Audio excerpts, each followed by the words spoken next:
பிடிஆரை டம்மியாக்கிய திமுக, அதனால் அதிமுகவுக்கு தாவுகிறாரா முன்னாள் நிதியமைச்சர் அப்படிங்கிற தலைப்பில் தான் நம்ம இன்னைக்கு இந்த காணொலியை காண இருக்கோம்.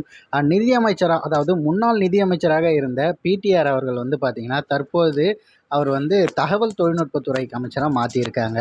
அவருடைய அந்த நிதித்துறையை பார்த்தீங்கன்னா, தங்கம் தென்னரசு அவர்களுக்கு எடுத்து கொடுத்துட்டாங்க. ஏற்கனவே இப்படியான ஒரு நிகழ்வு தான் நடக்க போகுது அப்படிங்கிறது எல்லாருக்குமே தெரியும். காரணம் என்ன அப்படின்னு பார்த்தீங்கன்னா, சமீபத்தில் வெளியான அவருடைய ஆடியோ விஷயங்கள் தான். இதற்கு பயங்கரமாக திமுக ஊப்பிகள்லாம் முட்டு கொடுத்துட்ருக்காங்க. அது என்ன அப்படின்னா, அவருக்கு இந்த துறை தான் தரணும்னு சொல்லிட்டு கிட்டத்தட்ட 6 மாதங்களுக்கு முன்னாடியே பேசிகிட்டு இருக்காங்க.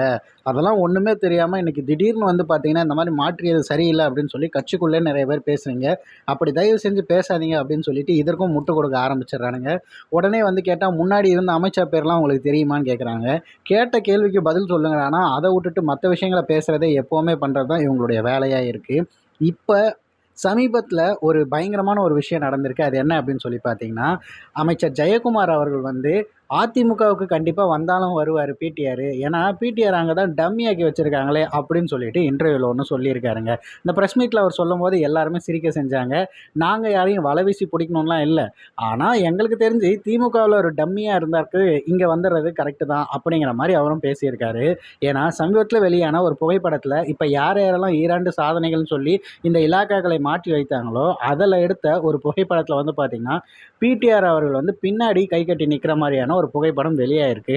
அவருடைய படிப்பிற்கும் அவருடைய திறமைக்கும் முன்னாடி அவர் சேரில் உட்கார வேண்டிய ஒரு ஆளை பின்னாடி நிற்க விட்டு, முன்னாடி எந்த ஒரு தகுதியும் இல்லாத அங்கே இருக்க உதயநிதி அவர்களை நடுவில் உட்கார வச்சு பண்ணிகிட்டு இருக்காங்க.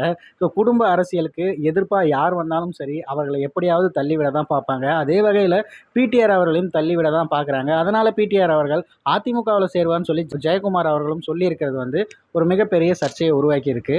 இந்த நிகழ்வு குறித்து நீங்கள் என்ன நினைக்கிறீங்க? மறக்காமல் பின்னோட்டத்தில் தெரிவிச்சிருங்க.